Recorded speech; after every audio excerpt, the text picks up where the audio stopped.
మనసుతో పరిపూర్ణాత్మతో పూర్ణ బలముతో ఆరాధించెదా.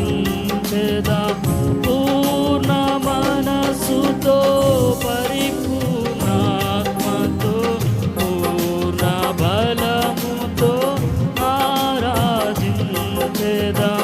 నూతన సృష్టిగా నన్ను మార్చిన నూతన సృష్టిగా నన్ను మార్చినందున నీకేనా స్తోత్రార్పణలు. నూతన సృష్టిగా నన్ను మార్చినందున నీకేనా స్తోత్రార్పణలు. నా యేసయ్యా దివ్య ప్రేమలు నా జీవితం పరిమళించెనే. నా జీవితం పరిమళించెనే.